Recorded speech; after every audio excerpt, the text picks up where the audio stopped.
Homilia diária, quarta-feira, 3 de janeiro de 2018. Olá, minha família de oração, a paz de Jesus e o amor de Maria. E também que o fogo do Espírito Santo possa estar sobre vocês em sua casa neste exato momento. Eu me chamo Giovanni Medeiros e venho meditar a liturgia de hoje com você. Quero iniciar desejando você a paz de Cristo. Saúdo também com a paz de Cristo e louvado seja o nosso Senhor Jesus Cristo pela vida de cada irmão que está ouvindo esse áudio hoje e que o Espírito Santo possa fazer hoje também morada aí no seu coração. E que o Espírito Santo possa tornar a sua vida, trazendo em você uma efusão do Espírito Santo. Que você possa receber uma chuva de bênçãos, uma chuva de graças, para que nada mais incomode a sua mente, incomode seu pensamento, e também que o Espírito Santo possa guiar este momento e guiar também o seu coração para aquilo que Ele tem para falar contigo no dia de hoje.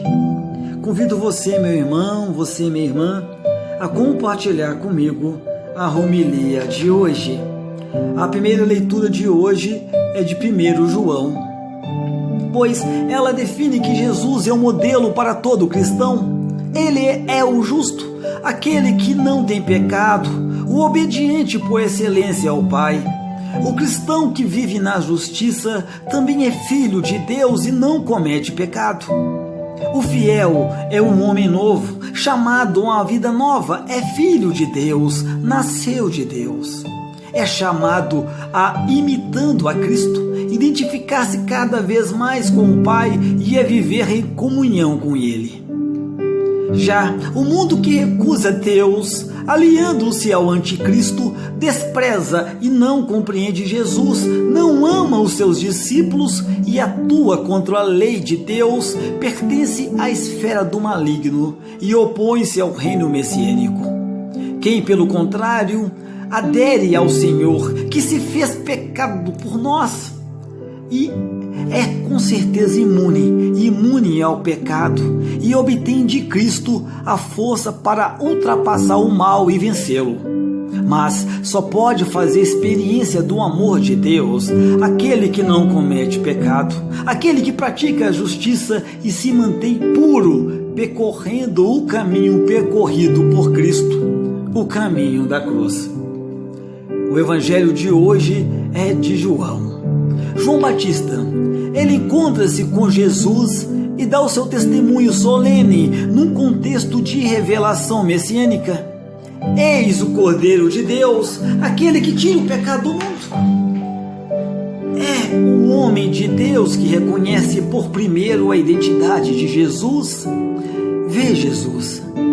O símbolo do Cordeiro lembra vários textos. O Cordeiro Pascual, por exemplo, está lá em Êxodo, capítulo 12, versículo de 1 a 28, capítulo 29, versículo de 38 a 46, e também o servo sofredor, conforme Isaías 42, versículo de 1 a 4, ou Isaías 52, versículo de 13 a 53, ou Isaías 12.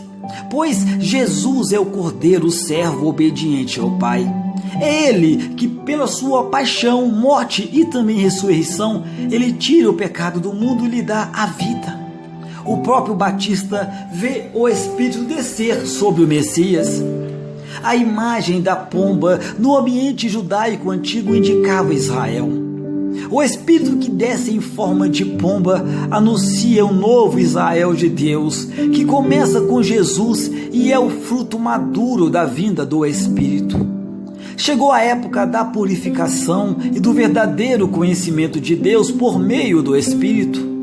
O Espírito desce sobre Jesus, permanecendo nele e transformando-no no novo tempo.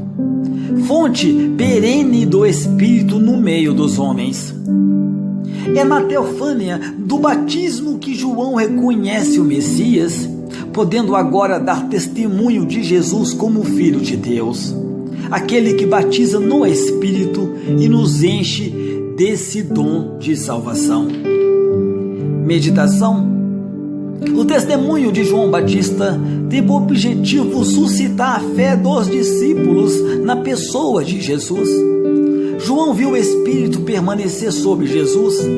Esta certeza leva-o a anunciar que Jesus é verdadeiramente o Messias, o eleito de Deus. O testemunho de Jesus, Filho de Deus, torna-se eco das palavras do Pai no batismo: "Este é o meu Filho muito amado." Se procurarmos uma ligação entre o Evangelho de hoje e a primeira leitura, podemos encontrá-la. Ele se manifestou para tirar os pecados, diz a primeira leitura. Eis o Cordeiro de Deus que tira o pecado do mundo, diz o Evangelho, lá no versículo 20. É esta a mensagem da liturgia ao começar o ano novo. E dá-nos ensinamentos, muito ricos ensinamentos sobre a luta contra o pecado. No Evangelho, nós vemos que o Cordeiro de Deus tira o pecado do mundo, batizando no Espírito Santo. O batismo na água de João manifestava o desejo de purificação, mas era impotente contra o pecado.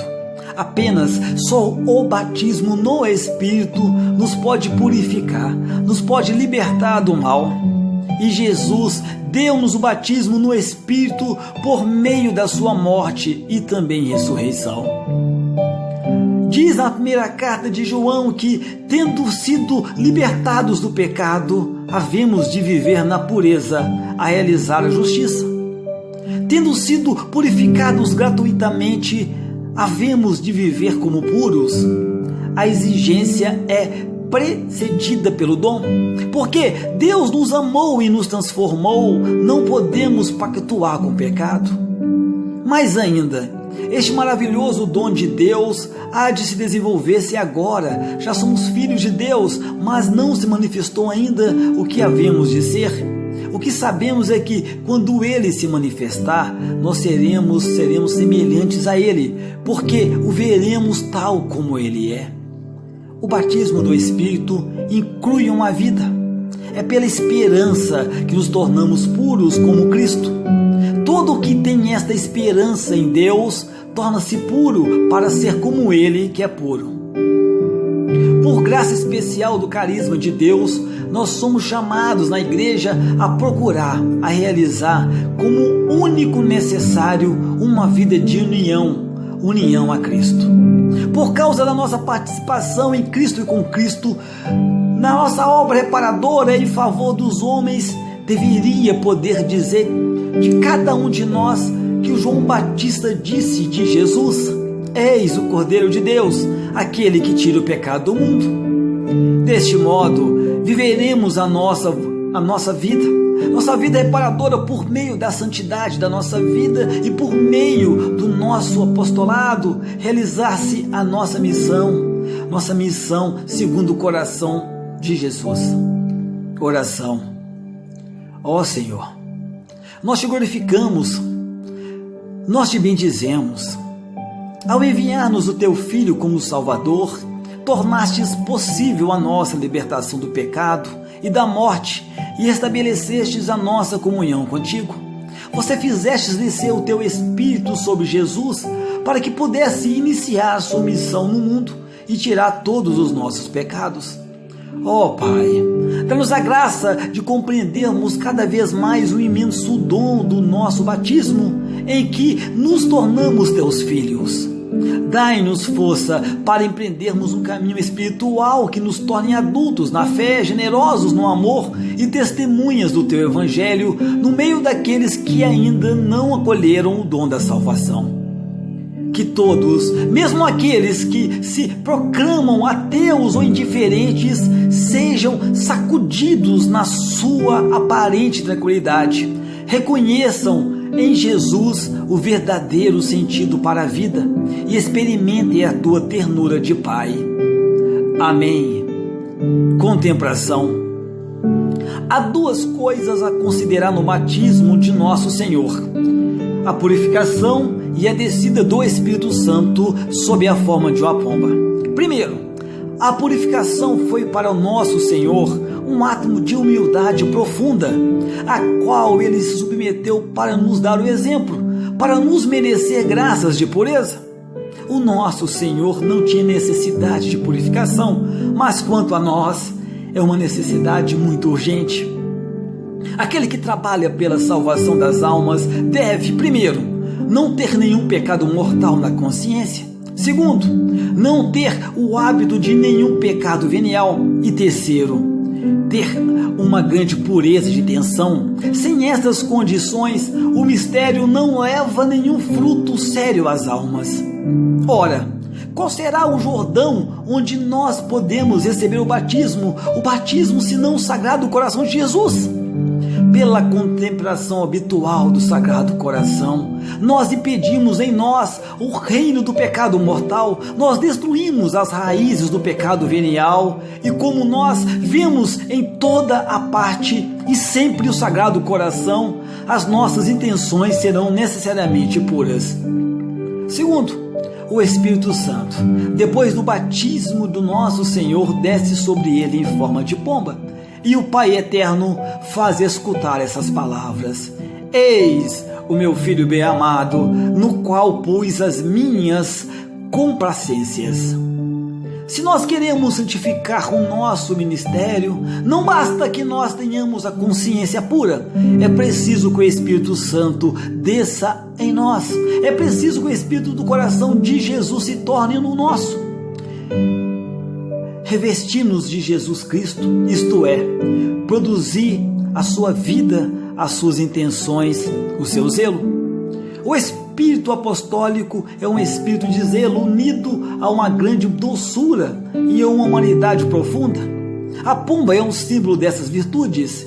Se este espírito nos anima, havemos de reproduzir em nós a vida dos grandes apóstolos dos tempos passados, dos Paulos, dos Domingos, dos Franciscos, etc, etc. O verdadeiro apóstolo deve ser como São Paulo: já não sou eu que vivo, é Jesus, é o coração de Jesus que vive em mim.